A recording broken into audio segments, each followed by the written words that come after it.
Natapos at natapos po ang SONA ni President Bongbong Marcos. Wala pong nangyaring palitan ng liderato. Hindi pa rin po nagawa ng mga DDS yung kanilang nais na mapabagsak si President Bongbong Marcos at iyo po si Sara Duterte. Paano? Kahit na magpalabas ng mga survey ang mga Duterte kung saan ibinabandera ng mga fake surveys na to na ang taas-taas ng rating ni Sara Duterte kahit na wala naman siyang ginawa kundi ang magbiyahe na magbiyahe at bumatikos ng bumatikos, nanatatiling mataas. And in fact, tumataas palalo ang kanyang rating. Paano tayo maniniwala na sa isang rating umabot pa ng 58% ang naniniwala kay Sara Duterte? Dahil kung totoo yan, matagal na silang nakapag-mount ng isang napakalaking people power to topple down President Bongbong Marcos. Bakit hindi nangyayari yun? Dahil ang katotohanan, wala pong numero itong kampo ni Sara Duterte para pabagsakin si President Bongbong Marcos. At yung mga survey na yan ay mahirap pong paniwalaan. Dahil kung totoo yan, sinasabi ko sa inyo, hindi na nagtagal si Bongbong Marcos sa kanyang pwesto at siya ay napalitan na ni Sara Duterte. Nakailang rally na sila. Pero kahit na anong sigaw nila ng We Are One, keso merong The Big One. Oh, teka muna, may nangyari bang The Big One nung SONA ni President Bongbong Marcos? Yung pinagmamalaki nila na sila ay magtitipon-tipon kasama ang Iglesia ni Cristo para pabagsakin si President Bongbong Marcos. Ang katotohanan pala, nagpakalat lang pala sila ng chismis kung saan sinabi nila na ang INC daw ay magsasagawa ng malakihang rally sa kalsada mismo. Ako nga hindi naniwala nun Dahil taon-taon kapag nag-anniversary ang INC, doon sila. Kundi man sa kapila nila, kundi doon po sa Philippine Arena. So, nakatotoo nga, walang naganap na malakihang rally ang INC sa labas ng kalsada. Yun ang inaasahan ng mga DDS na kapag lumabas ang INC, sila ay makikisama para nga naman magmukhang marami sila at sumigaw-sigaw sila ng BBM resign. In fact, binati pa sila ni President Bongbong Marcos nung araw nung anibersaryo ng INC. So, nabigo na naman ang mga DDS sa sinasabi nilang The Big One. Dahil wala pong The Big One. Pisot po yung kanilang rally. So, hanggang ngayon, si President Bongbong Marcos pa ang presidente ng Pilipinas. And speaking of survey, ito pong lumabas na pinakabagong survey ng Okta Research, ang masasabi natin na pwede natin paniwalaan. Pero tandaan nyo, naglabas po dati ang Okta Research ng isang survey na minanipula ng mga kalaban. Pinalabas ng mga DDS na mataas ang rating ni Sara Duterte sa survey na inilabas di umano ng Okta Research. At yan po ay pinabulaanan ng Okta Research dati na sinabi nilang wala silang nilalabas na ganong survey.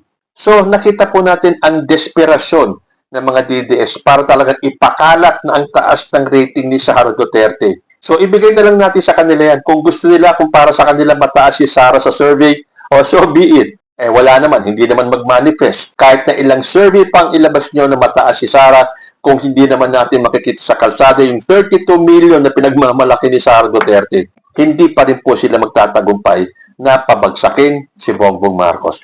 Dito naman po sa inilabas ng Okta Research na survey, ito po ay lumabas sa onenews.ph ng The Philippine Star at ang headline po nila, Marcos, Duterte ratings down, but President now beats VP.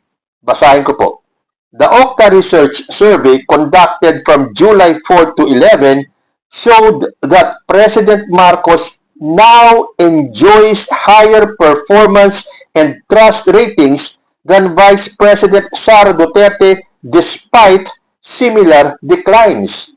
So dito pa lang mas paniniwalaan ko tong survey ng Okta Research dahil sinasabi rito parehong bumaba ang ratings ni President Bongbong at ni VP Sara. But kahit na pareho silang bumaba, mas mataas na ang rating ni President Bongbong kesa kay Sara Duterte. Tuloy ko. Vice President Sara Duterte's performance and trust ratings have significantly declined in the first survey conducted since the start of her impeachment trial on July 6. The Okta Research survey conducted from July 4 to 11 also showed that President Marcos now enjoys higher performance and trust ratings than Duterte despite similar declines. Marcos obtained a performance rating of 47%, down 8 points from 55% in March, and a trust rating of 49%, down 5 points from 54%. Those who were not satisfied with this performance increased from 26% to 33%, while his distrust rating increased from 30% to 32%. The survey found that 45% of the respondents were satisfied with the performance of the Vice President, down 5 points from 50% in March 2026. Those who were dissatisfied with their performance increased from 28% to 36%, while undecided respondents fell from 20% to 19%. Okta said Duterte's performance rating was her lowest since assuming the vice presidency in 2022. Malacanang said the poll results reflect perception that Duterte is not contributing anything to efforts to address the country's problems and is only engaging in mudslinging. Ito ang totoong survey para sa akin dahil ang tingin daw ng mga Pilipino, Duterte is not contributing anything. Sabi pa rito, Filipinos should see who is really working and who is not doing anything but discredit. The lower rating of VP Sara is a reflection of the truth that she is not helping the government solve issues like inflation and higher fuel prices. She only discredits but does not offer solutions. Yan naman po ay galing kay Palace Press Officer Claire Castro na totoo naman. Salita siya ng salita, batikos siya ng batikos, wala naman siyang mailatag na solusyon para tulungan solusyonan ang problema ng bansa. Parte siya ng gobyerno Vice President siya Imbis na puro pambabatikos ang gawin niya, abay tumulong siya. Maglatag siya ng mga solusyon na alam niyang makakabuti sa bansa. Hindi Puro na lang pambabatikos, wala rin naman pala siyang maibigay na solusyon.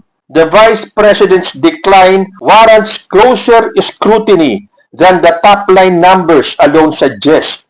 Her trust and performance ratings have fallen below majority level together for only the second time in the available series. The first being November 2024 when both stood at 49%.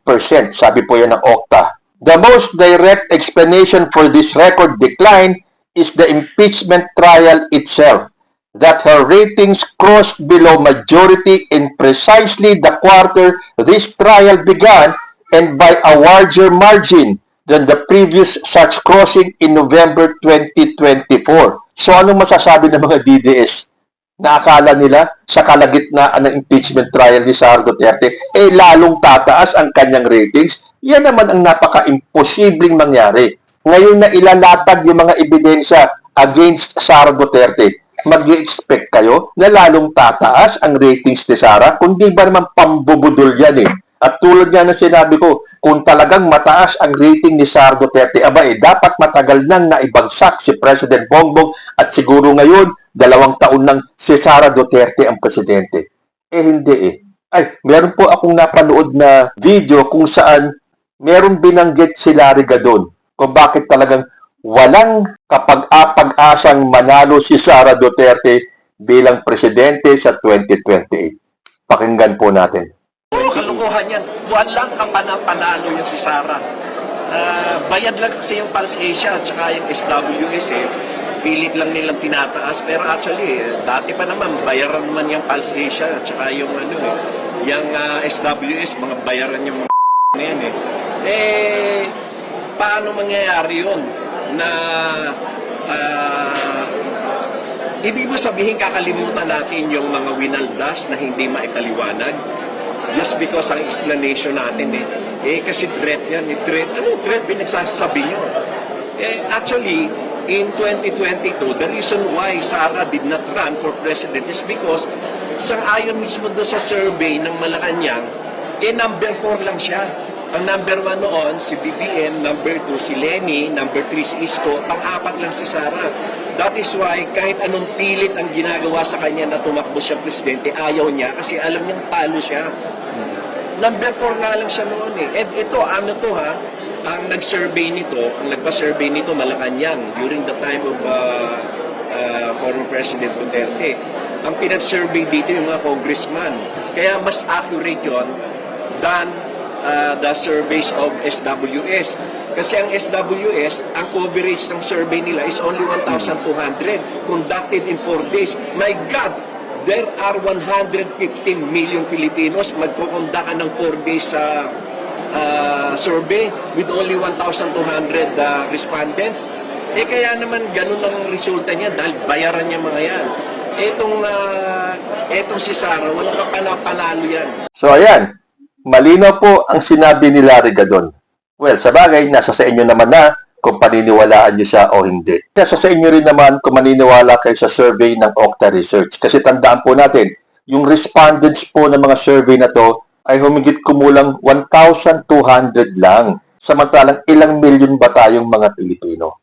At oo nga pala, meron pang isang survey na lumabas at ito naman ay sa social media kung saan si President Bongbong Marcos ay nakatanggap ng positive 82.5% at si Sara Duterte naman ay nakatanggap ng rating na 15.4%. Again, kanya-kanyang survey, kanya-kanya pong paniniwala. Hanggang dito na lang po muna tayo hanggang sa susunod na mga issues. Maraming salamat po.